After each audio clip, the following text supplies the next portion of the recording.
Estimados estudiantes, bienvenidos a una presentación más. En esta tarde de muchísimo calor acá en Chaco, vamos a comenzar con esta clase de refuerzo que tiene como objetivo que ustedes comprendan, puedan comprender, superar las dificultades que tuvieron en la comprensión de justamente el proceso de comprensión lectora. Vamos a ubicarnos y ustedes saben que en lengua y literatura, en la carrera de lengua y literatura, tenemos como uno de los ejes principales enseñar a los estudiantes a comprender un texto. Bueno, en ese sentido es importante que ustedes se enmarquen cuando hablamos de comprensión lectora. Bueno, ¿qué es la comprensión lectora? ¿De qué hablamos cuando hablamos de comprensión lectora? Para eso tenemos que citar a uno de los referentes que tenemos en nuestra materia, en nuestra área, en nuestra disciplina, que es Daniel Cassani, en un libro eje, en un libro cumbre, muy citado, absolutamente referenciado por todas partes, que es Enseñar Lengua, de 1999, la edición que trabajamos, donde Cassani nos explica qué es la comprensión lectora. Bueno, en ese sentido entonces tenemos que empezar a preguntarnos qué es la comprensión lectora y empezar a distinguir dos conceptos que están muy cerca uno del otro, pero que para nada son lo mismo. Por un lado el concepto de comprensión y por el otro lado el concepto de decodificación. ¿Es lo mismo entonces decodificar que comprender un texto? Por supuesto que no.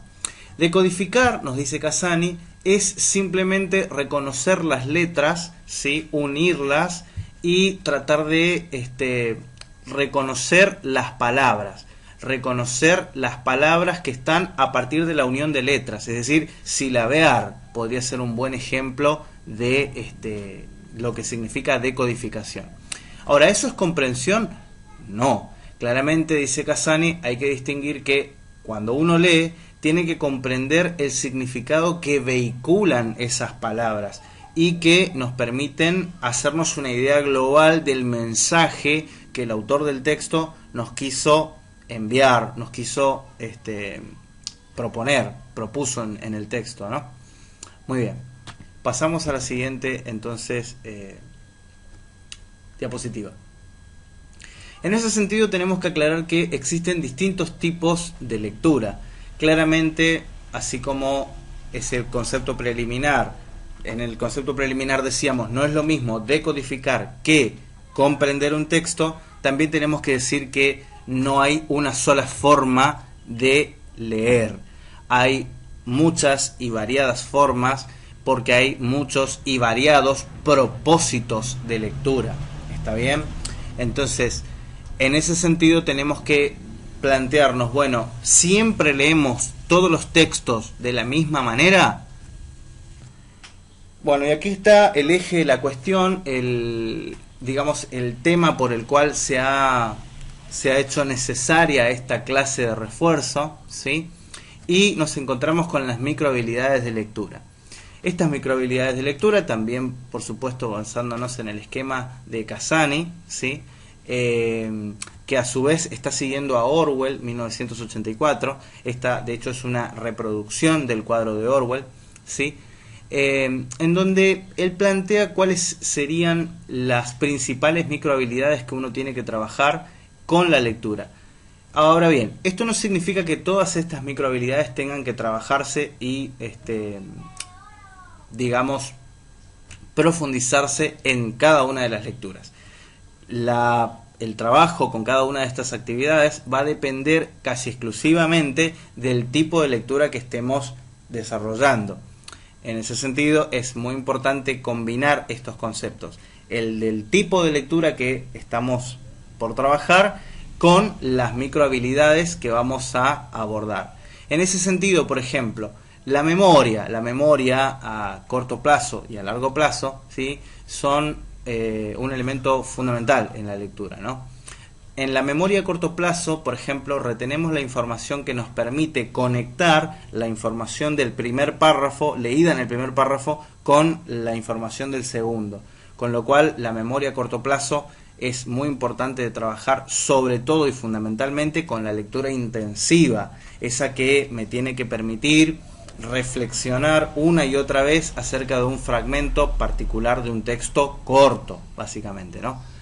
Muy bien, la percepción, ¿sí? Acá explica Cassani que muchos de los problemas que tienen nuestros estudiantes tienen que ver con las dificultades visuales que tienen a la hora de leer. Hacen fijaciones muy cortas en lugar de hacer fijaciones más amplias que les permitan tener un panorama más general del texto y por lo tanto mayor rapidez, ¿no? En la lectura. Entonces, la percepción es un factor también muy importante a la hora de pensar nuestra clase de lectura. Esta es muy propicia de trabajar, por ejemplo, con la lectura de vistazo, ¿no? Que es aquella que requiere en la percepción un cierto entrenamiento como para poder captar de un solo panorama, ¿sí?, información global del texto, ¿sí? Muy bien. Que a su vez está vinculada con la microhabilidad que sigue, que es la de anticipación. ¿A qué llama Cassani anticipación? Es a partir de la información que tengo yo ya, el conocimiento del mundo, el conocimiento enciclopédico que tengo, poder establecer relaciones con el texto que tengo enfrente. Y a partir de la lectura del título, el paratexto, las imágenes, etcétera, poder anticipar, es decir, hipotetizar, suponer, generar expectativas acerca del tema, acerca del género, acerca de los personajes, si fuera un texto literario, ¿no?, que van a venir. Todo ese ejercicio de anticiparme al texto me permite vincular lo que yo ya tengo, es decir, mi conocimiento previo, con el contenido del texto que voy a tener después. Llegamos finalmente a la instancia de cierre de esta pequeña microclase que espero le haya sido útil, y ustedes saben que cuentan conmigo para poder consultarme lo que necesiten, poder acercarme sus inquietudes, sus sugerencias también, y bueno, esperamos que le haya sido de completa utilidad esta pequeña intervención que hicimos a raíz de sus dudas y consultas. Muchas gracias.